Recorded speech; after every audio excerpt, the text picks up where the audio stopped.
নমস্কার, সবাই কেমন আছেন? আশা করছি সবাই খুব ভালো আছেন আর আমিও ভালো আছি। ড্রিম লাইফ বিউটির আরও একটি নতুন ব্লগে আপনাদের সবাইকে জানাই স্বাগত। আজকের দিনটা ছিল মঙ্গলবার আর এখন বাজে সকাল 9:30। এখন থেকেই আজকের ব্লগটা আপনাদেরকে সঙ্গে নিয়ে শুরু করছি। আশা রাখছি আজকের ব্লগটাও আপনাদের কাছে খুব ভালো লাগবে।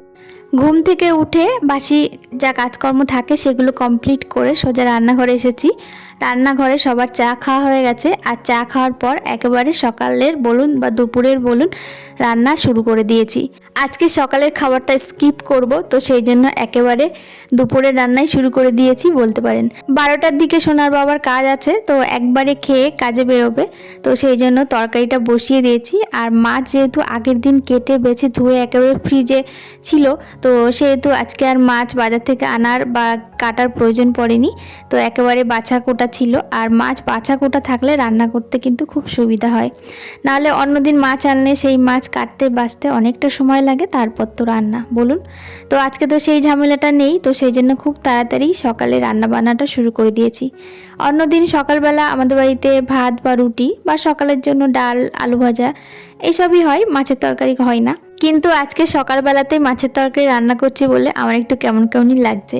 আর গতকালকে আমাদের ছিল বিয়েবাড়ি, তো বিয়েবাড়িতে প্রচুর খাওয়া দাওয়া হয়েছে। আজকে সকালবেলা খাবারটা স্কিপ করব, সেই মতোই আর কি রান্নাবান্নাটা শুরু করেছি। আজকে খুব বেশি কিছু রান্নাবান্না করব না। এখন এই যে মাছের তরকারি হয়ে যাচ্ছে, আর এই মাছটা হচ্ছে বেলে মাছ, একদম গঙ্গার তাজা বেলে মাছ। আগের দিন যখন ভোরবেলা স্কুলে যাচ্ছিলাম, সোনার বাবা তো প্রতিদিন আমাদেরকে দিয়ে আসে, আর যতক্ষণ না লঞ্চ ধরে আমরা ওপাশে যাচ্ছি ততক্ষণ কিন্তু দাঁড়িয়েই থাকে। তো সেই সময়তে গঙ্গা থেকে মাছ ধরছিল আর মাছ ধরে বিক্রি করছিল, তো সেই জন্য গঙ্গার একদম টাটকা মাছ দেখে সোনার বাবা নিয়ে এসেছে। আর এই মাছটা না খেতে ভীষণ ভালো লাগে, বেলে মাছ, আর টাটকা হলে তো কোনো কথাই নেই। তো যাই হোক, ওদিকে তো মাছের চচ্চড়ি আমি বসিয়ে দিয়েছি, আলু বেগুন দিয়ে ঢাকা দিয়ে দিয়েছি, অল্প একটু জল দিয়ে ওখানে হচ্ছে। আর এই চচ্চড়ি মানেই কিন্তু ধনেপাতা, ধনেপাতা না দিলে কিন্তু ভালো লাগে না। ধনেপাতাগুলো ভালো করে বেছে ধুয়ে নিয়েছি, এখন একদম কুচি কুচি করে কেটে নিচ্ছি, নামানোর আগে দিয়েই নামিয়ে দেবো।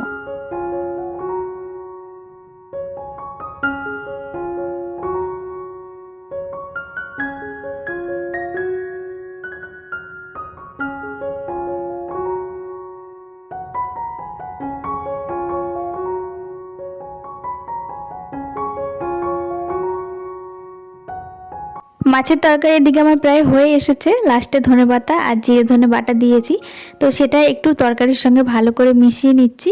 মিশিয়ে নিয়ে এইবার তরকারিটা নামিয়ে নেব।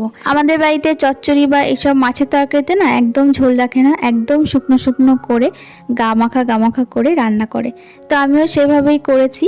আর এদিকে আমার মাছের তরকারি হয়েও গেছে, গামলাতে নামিয়ে রাখলাম। আর তরকারিটা যেহেতু গরম, পুরোটা ঢাকা দিলাম না, একটুখানি ফাঁকা করে রেখে দিলাম। আর গতকালকের না পান্তা ভাত রয়েছে, সেই পান্তা ভাতগুলোই আজকে সকালে খাওয়া হবে। খুব বেশি নেই, ওই দুজনের মতো হবে, তবে আমি একটুখানি খাবো ভাবছি। আর ছোটদাকে দেবো, ছোটদা বড়া হলে পান্তা ভাত ভালো খায়। আর এখন যেহেতু গরম পড়ছে, গরমের দিনে কিন্তু পান্তা ভাত খেতে ভালোই লাগে, তবে আমি খুব বেশি একটা খাই না, খুব কম পান্তা ভাত খাই। কিন্তু শীতের দিনে ভাত বেঁচে গেলে সেই ভাতটা আলু দিয়ে পেঁয়াজ দিয়ে ভাজা করে কিন্তু প্রায়ই খেতাম। তো যাই হোক, এদিকে অল্প করে কয়েকটা বড়া বানালাম তো পান্তা ভাত দিয়ে খাওয়ার জন্য। আর বড়াগুলো এদিকে মুচমুচে করে ভাজা হয়ে গেছে। আর একটা মাছ রয়েছে, তেলাপিয়া মাছ, ওই মাছের ঝোল করলে না আমাদের বাড়িতে কেউ খায় না, তো ওই মাছটা একটু মশলা দিয়ে ভাজা করে নেবো ছেলের জন্য।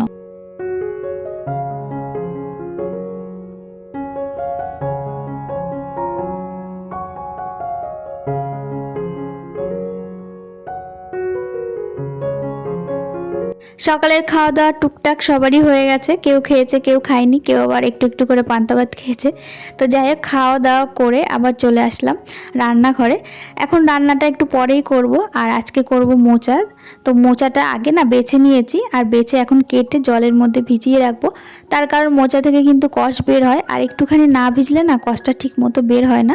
তো সেই জন্য মোচাটা যেহেতু বাছা হয়ে গেছে, একেবারে কেটে জলের মধ্যে ভিজিয়ে তারপর ঘরের কাজকর্ম করে তারপর রান্নাটা করব।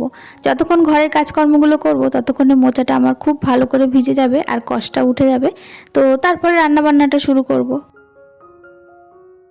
এই মোচাটা এনেছে 2-3 দিন হয়ে গেছে, ফ্রিজে ছিল। তো ফ্রিজে বেশি দিন না সবজি রেখে খাওয়াটা উচিত না, আর সেই সবজির সেই স্বাদটা থাকেও না। তবু কিছু করার নেই, এখন যা ব্যস্ততম দিন, এই ব্যস্ততম দিনের মধ্যে কিন্তু ফ্রিজ প্রচণ্ড প্রয়োজনীয় একটা জিনিস।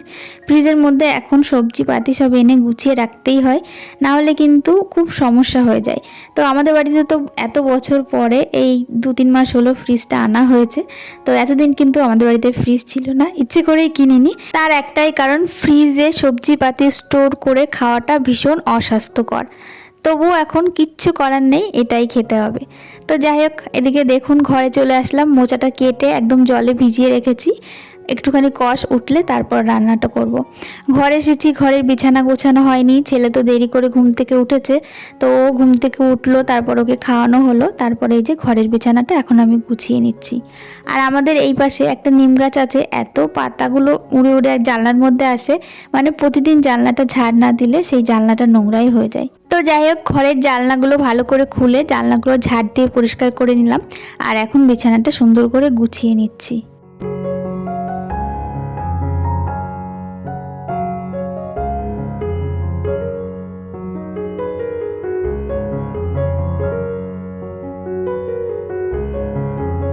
গতকাল রাত্রেবেলা বিয়েবাড়ি ছিল, আপনাদের সঙ্গে তো আগেই বললাম।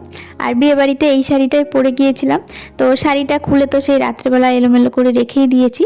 শাড়িটা আজকে আর ধোবো না, কারণ ধোয়া শাড়ি একদম পরে গেছিলাম। আর ঘরে তোলা শাড়ি কিন্তু বারবার ধোয়া যায় না। একটুখানি রোদ খাইয়ে তারপর শাড়িটা ভাঁজ করে আলমারিতে তুলে রাখলাম। তারপর চলে আসলাম দুপুরে রান্না করতে। দুপুরে রান্না বলতে সকালে তো ওই মাছের তরকারি হয়েই গেছে, আর এখন ওই মোচাটুকুই করব, আর বেশি কিছু করব না। তো মোচাটা আমি আগে ভালো করে লবণ হলুদ দিয়ে সেদ্ধ করে নিয়েছি। আর মোচার মধ্যে আমাদের বাড়িতে কিন্তু আলু দেয় আর পেঁয়াজ একটুখানি দেয়, নিরামিষ মোচা যদিও, তবে পেঁয়াজ দিই আমরা। মোচার মধ্যে গরম মশলা দিলে কিন্তু খেতে ভীষণ ভালো হয় আর গন্ধটাও ভালো আসে। তবে আজকে দেখলাম মাসের বাজারে এবার গুঁড়ো গরম মশলা নিয়ে এসেছে। আমরা যদিও গুঁড়ো গরম মশলা খাই না, তবে দেখছি এবার ভুল করেই হয়তো দিয়ে দিয়েছে। আর আস্ত যে গরম মশলাগুলো হয়, এলাচ দারচিনি লবঙ্গ, এগুলো বেটে যদি তরকারিতে দেওয়া যায় তাহলে কিন্তু তার ফ্লেভারটা দারুণ আসে।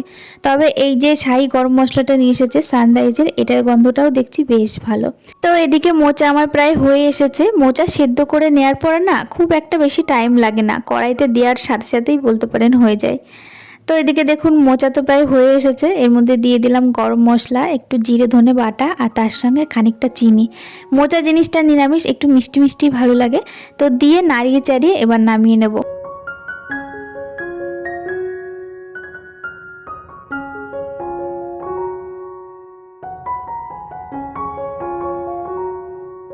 রান্না বান্না তো কমপ্লিট হয়ে গেছে, এবার রান্নাঘরটা ভালো করে ক্লিন করে নিচ্ছি।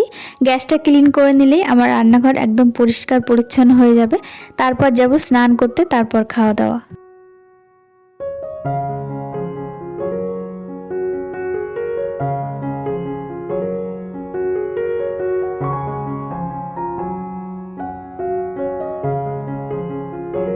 খাওয়া দাওয়া কমপ্লিট করে চলে আসলাম ঘরে। আর এখন ওই 3টের মতো বাজে, এখন একটু বসে রেস্ট করব। আর তার আগে ঘরের জানলাগুলো দিয়ে দিচ্ছি, কারণ বাইরে প্রচণ্ড মশা, আর এই বিকেলের দিকে আমাদের বাড়িতে না খুব মশা হয়। তো যাই হোক, চলুন একটুখানি রেস্ট করি, আবারও তো শুরু হবে সংসারের কাজ। আর আজকের ব্লগটা এখানেই শেষ করছি। আজকের ব্লগটা আপনাদের কাছে কেমন লাগলো অবশ্যই কমেন্টের মাধ্যমে জানাবেন। যদি ভালো লাগে একটা লাইক করে দেবেন।